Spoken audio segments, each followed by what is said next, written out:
Welcome, everyone. I'm Christine Fisher, your host of today's edition of Cape Ann ARTWaves, coming to you by way of 1623 Studios located in Gloucester, Massachusetts. Jacqueline Ganem DeFalco, my fellow co-producer, will be your host next time. Our show is not possible without our 2021 sponsors. We want to give them a big shout out of thanks. They are Prince Insurance Agency, MK Fisher Visual Artist, the McDermott McCarthy team at Gibson Sotheby International Realty, Common Crow, and our partner Sea Arts in 1623 Studios. A big nod of thanks to Sea Arts for their marketing support. Cape Ann ARTWaves gives all of us an opportunity to learn from immensely talented artists. Today, I'm very pleased to have a conversation with someone who is an award-winning talent, deeply engaged in the community, and describes herself as a lifelong learner and educator. Heidi Caswell Zander has a very visible presence on Cape Ann as the president of the board of the Rockport Art Association Museum, otherwise fondly called RAM. She has just signed up, in fact, for another term, and she's also an artist member. On view now is the president's exhibition, which Heidi curated and of course is part of. It is a rich and wonderful tribute to the legacy of past presidents, honoring their leadership and their art. This exhibition includes past President Betty Lou Schlem, who has been hugely influential to many and is a critical mentor, educator, and friend to Heidi. Heidi describes her as the real deal. Heidi has a personal mission for creating community through the arts that extends to other initiatives as well. 6 years ago, she started Creative Community to broaden accessibility to the arts. She founded her gallery Tidal Edge in 2005 in Rockport and has a studio in her home that she designed and built and has been living there since 2000. Heidi has been active with several arts organizations and is associated with the National Association of Women Artists. She earned her BFA and MAT from RISD, spending her summers in Rockport. Heidi grew up with unique access to prominent artists. From the age of 9, she tagged along with John Turlock and took lessons from Betty Lou Schlem. She was exposed to amazing artists who are all working on Cape Ann and part of her ecosystem, all within reach. I've got this great image that I'm showing right now of a piece that Heidi did when she was in one of Betty Lou Schlem's classes. You can kind of see the blueprint for her future work.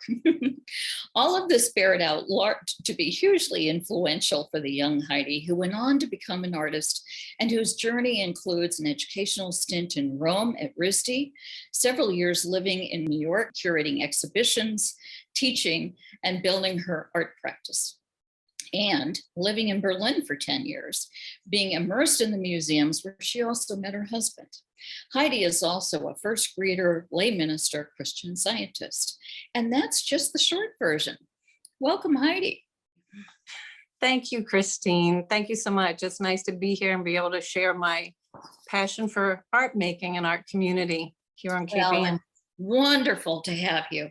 I want to just say a few more comments and then I'm going to turn it over to you.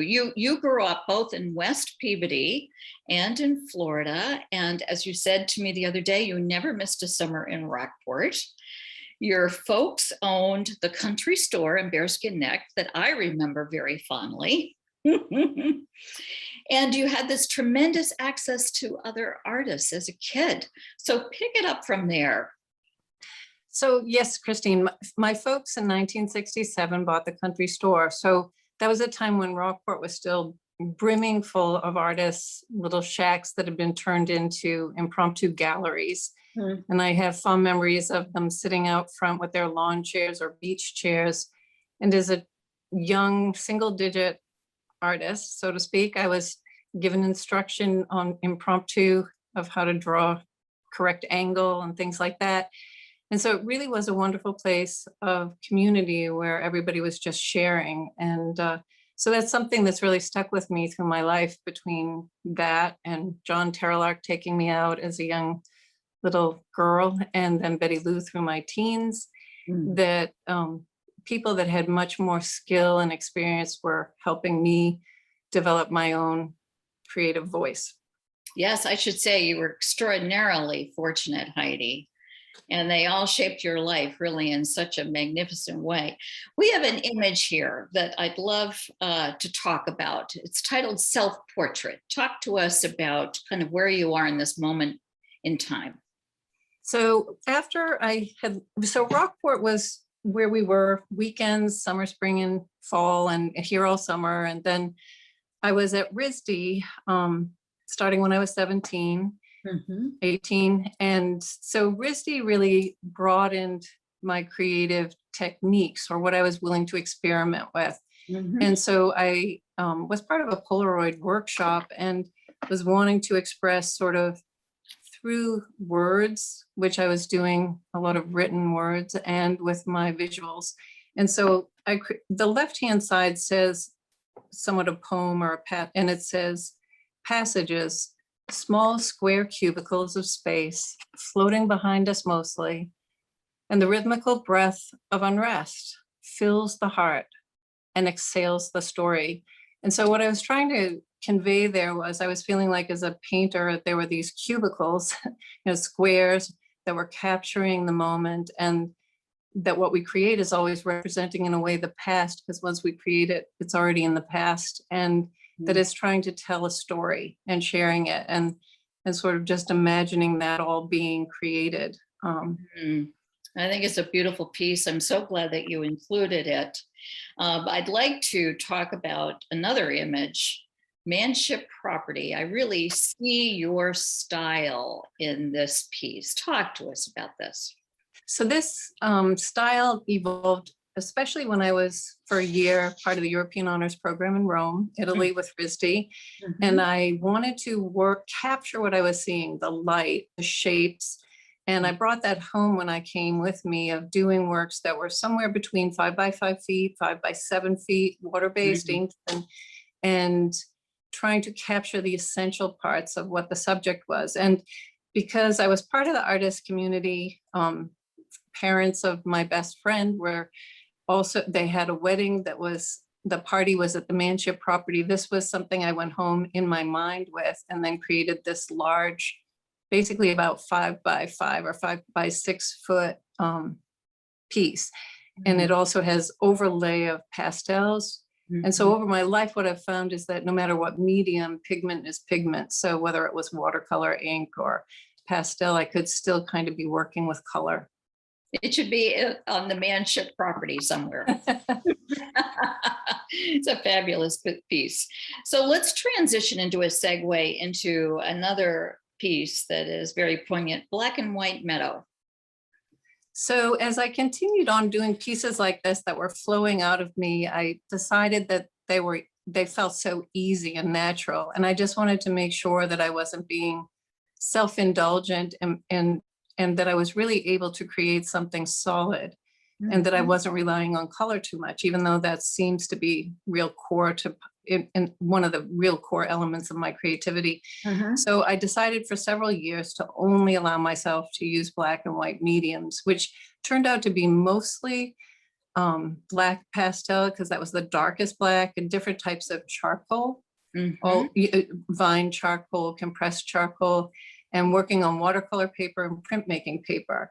And so again, the thread of my foundation, especially with Betty Lou Schlem and the many workshops, that most of every summer I was in all her workshops, 5-day workshops. And so the idea of mark making, and she had brought forth John Singer Sargent, and he was sort of the first real artist, in his art history that I followed. And I just thought he was a genius of being able to put a mark down and let it sit there and build upon it without disturbing it. So the black and white is, the white you see is the paper, and I was using the gesture of the strokes to imply the shape, the turning of form, and it's a meadow. And so that's what I did for about 3 years. How hard was that for you not to work with color? Once I really could find a range of values through the black and white, just blacks, I really was enjoying it. It was like playing in an organ and being able to go up and down the keys. And when I came out of that, I first started to use pastels just with complementary colors, sort of like blues and oranges, to start to see how to step out of that black and white just value back into it. And the pieces I did, even some of the I did large ones that were, again, sort of like 5 by 6 feet in black. They look more almost like Ansel Adams, just like a Chuck Close piece. When you look close, it's just little marks, but when you go back, it looks sort of photorealistic. Wow, Heidi. Let's talk about Hudson's. This is a very fun, spirited piece. I love it. So place is always really important to me, and it inspires me. And so Hudson's is on Boca Grande on the west coast of Florida, Gulf Coast, and it's historic. So there's a pink gas tank that's not used anymore, but preserved, and it's really old school architecture. And so I had been in Florida pretty much also almost every winter from about when I was in 7th grade on until about 5 years ago. And I would paint there, either the historic buildings or out on the coast. And so this is when I really discovered whatever I saw as a natural color, I was just pushing it out and thought to myself, just put the color on steroids. So if it's green, how to make it really green? And enjoyed the tropical colors and being able to really have color sing. Yeah, it's got kind of a Kodachrome quality about it. Yeah. Let's talk about your solitary passage. Excuse me. Let's talk about Fog and Hills in Germany. Fog and Hills in Germany. Beautiful landscape. Yeah, so that piece comes from my 10 years in Berlin, where the family house of my husband is down on right on the border of France, not too far from Strasbourg. And it's a very small village and just beautiful roofs and hills. And it's where there's a lot of medieval ruins and very isolated. There was no Wi-Fi, no TV. It was just really quite an oasis. And so this is a piece that I did there, capturing kind of the color patterns and rhythm of the rooftops against the greens. Yeah, I love it. Yeah, the topography, kind of the whole feel, if you will. Now we're going to talk about Solitary Passage. This reminds me so much of Cape Ann. Please elaborate on this. So even though I've spent since 1967, part of every year in Rockport, and we had a family house here. In 2000, I designed and built the house that we decided here was going to be more than just part of the year, but this was going to be really the anchor home.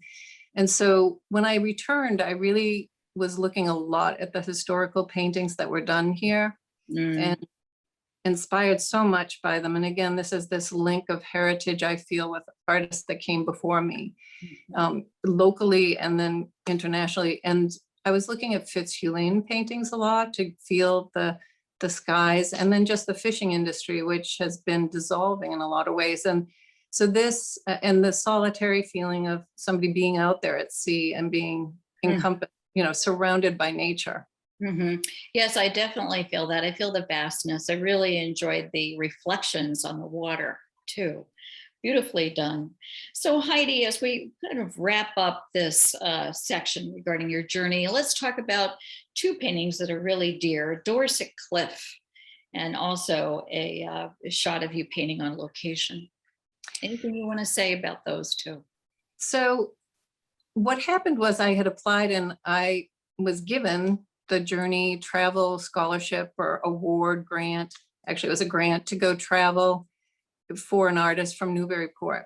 And so I was looking for a place to go, which I didn't know where I could really do something that would challenge me. And what I found was this place in Dorset, England, which is direct center south coast of England. And it's now one of my most favorite places in the world to paint. It's now a World Heritage Site, only about for 10 years so far. There's dramatic cliffs. And I walk out, hike, and sort of Sherpa out to the edge of the cliffs. And there's wild horses that walk around me while I paint. And I just love it because it's just the ocean is there and this feeling of nature being so much bigger. Oh, it sounds divine. And I can feel just the isolation, really, of looking at your image. I've also tramped through that part of the world. So I can feel it when I look at your work. Let's talk about your work and how you would describe it, Heidi. I mean, there you are in your beautiful studio. Talk to us in your words. how you would describe your work. So there's different key factors and core factors, and it's easier to see that going backward, looking back at a life that's been doing it. Color is one key aspect of it. Significance of place, because when I was at RISD, they'd say, well, we love your color fields. Why don't you just do that?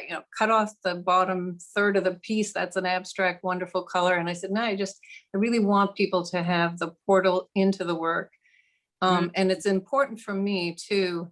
And the other thing is I want the work to have movement, which it comes through, and even the Polaroids show that you're having to go through the different photos. It has movement in that way. And in being in Germany and really delving into art history, having taught art history, it's important.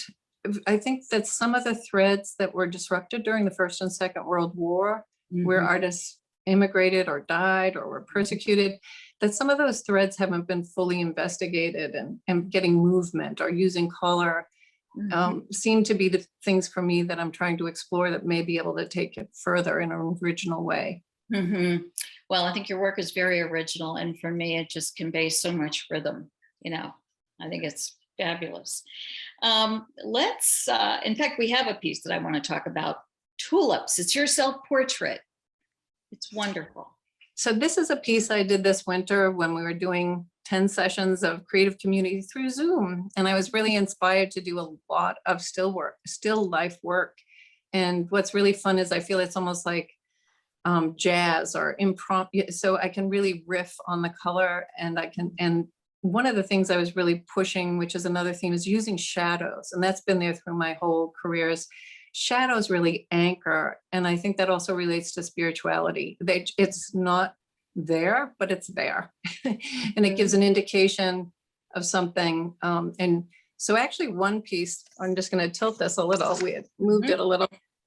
When you see it in the corner, it's the silhouette of someone, but it's actually that whole piece almost is the shadow of someone. And just in the upper corner, which is hard for you to see, these are two different pieces, but I was really trying to work with shadow, which the Tulips does as well, which part of my process too is I tend to do like 5 or 6 pieces in a row that are a series, so that I really get to what it drew me to it in the first place. Well, I think it's magnificent. I want to talk a little bit about your beautiful studio that's behind you. Talk to us about your practice. When you and I talked the other day, you said it's your life. Yes. So people have asked me over the years, how long does it take to paint a painting? And so I really contemplated that after thinking of fresh responses, snarky responses. But usually, if I'm thinking I'm going to do sky and clouds, I really, when I'm walking, when I'm driving, when I'm looking through art books that I have, I'm really investigating it and thinking, oh, does the sky have so much moisture? I'm seeing pink and yellow and blue in it. Or, what does the belly of a cloud look like? Is it more purpley in areas, or is it got a warm blue? And so I really kind of percolate that for weeks. And then when I get into the paintings, it really just comes out and flows. And so I work outside in the landscape, and I also work in my studio here. I work at home, especially where I'm doing sort of call, and I'll come in because I live a mile from my gallery, Tidal Edge Gallery on School Street, 3 School Street in Rockport, which is by Willoughby's and across from the Congregational Church. I have a lot more space here in this studio. And I'm right by Granite Pier, so I can see the ocean. I've even taken like a telescope we have with a tripod that it's on and looked out at the selvages, so I can paint surf in the winter. And good for you. We've got another piece that I'd love to talk about, Illusion. It's very geometric. Talk to us about this piece. So this I'm sharing with you. It's not one of my works, but it's one that I started sharing this winter, because if you stare at it, it will start to undulate and move. And so it was a way I was able to convey with some other artists how significant the relationship of value and color are, and that this is really what I'm working with to get movement in my paintings. And that the end result is more than the sum of the parts sort of thing, is that you start to get really unusual. And it's really in our heads that we're seeing it.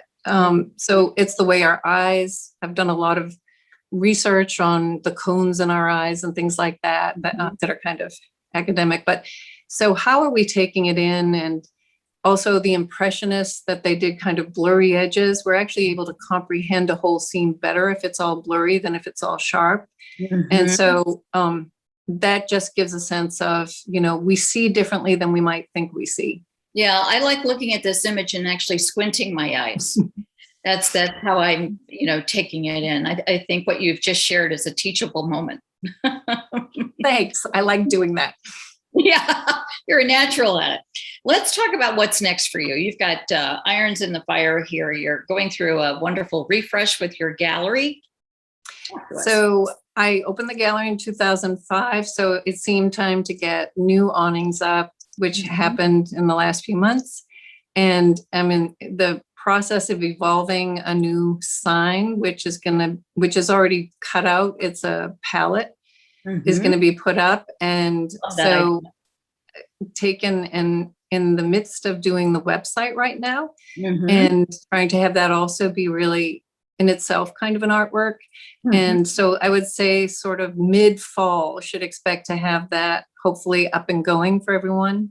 And I also have Tidal Edge Gallery on Facebook one can look at, or creative community group where I share different art pieces, not my own, but other things from around the world, usually many a week. I love it. Let's talk about your upcoming show at the RAA, multimedia. I mean, it really is out of the box. Talk to us about that. So again, going back to community, I've really wanted to. I started creative community about 7 or 8 years ago. And one of the things as president at the Art Association, when I was a kid, I had a lot of youth opportunities. So I'm trying to see how we can bring youth in and have them feel invited and welcome and showcase. So in the spring, working with a board member who's an art teacher, we reached out and we've gotten 6 schools that the students painted different metal birds that were made out of recycled metal from refrigerator fronts. And we had them work on origami birds, and we're going to have a diorama that's 32 feet long of the marsh. And it's called Essex County Coastal Artists of the Great Marsh. So the show will have our juried artist members and their works that are reflective of past images from the marsh. And then this will be kind of the whole coast with birds and sounds and smells. And so really trying to kind of encompass you, and also have the children that participated be able to see their work. And there will be a shadow puppet theater that they can play with, and little shadow puppet kits to take home. Honestly, it is fabulous. I can't wait to see it. I've never seen anything quite like this at the RAA&M. And there'll be a surprise installation on the front lawn too. So Heidi, you're on fire. You're fierce. Is there any other advice that you'd like to share? We have a lot of artists who are listening, and we kind of, didn't talk in depth about your process. Are there any tips there that you'd like to share with others before we sign off? So for someone who's sort of a painter, that I would suggest that people really keep what they set up as their palette, do it the same way every time, so that when you're painting and flowing, you know exactly where your blue is, or you know where the yellow is, and that it's not all, in the middle one day and on the top another. And the other, what I've experienced when I'm teaching workshops, is people put out 3 colors and a little bit of that, and they think, I don't need the other color yet, but it will break your train of thought. So I would always kind of do a full palette no matter what, and get a container so you can keep it from drying out if that's an issue, but really try to provide yourself always with all the colors so you'll be more tempted to use them. And we have a fabulous shot of your palette. It's really terrific. And so not for everyone, because I try to work fast and be in the moment, and it's almost like a runner. You wouldn't stop in the middle of it. So I kind of like get into the painting and I'm running. And so I know some of them are sort of the same color that maybe I could just be mixing white in and adding, a different color in with it. But this sort of palette, I'm able to start and I work from my darks into my lights, not my lights before the darks are really established. And this way I can just keep going and really work quickly. Well, it's terrific. Well, Heidi, I want to thank you. It's been such a pleasure to talk to you. Thank you so much for sharing your story with me. Thanks so much, Christine. And happy creating, everyone. Find what you love, create it. I love it. As we close out, I have a last shot, self-portrait of you, Heidi. It's very special. And as we have this up on the screen, not only do I want to thank you, Heidi, but I also want to thank our sponsors once again.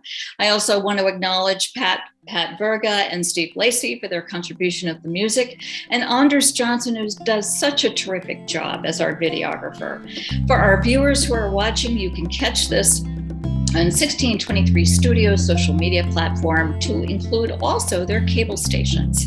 So thank you so much for watching, and thank you, Heidi, for joining. I'm Christine Fisher. Until next time.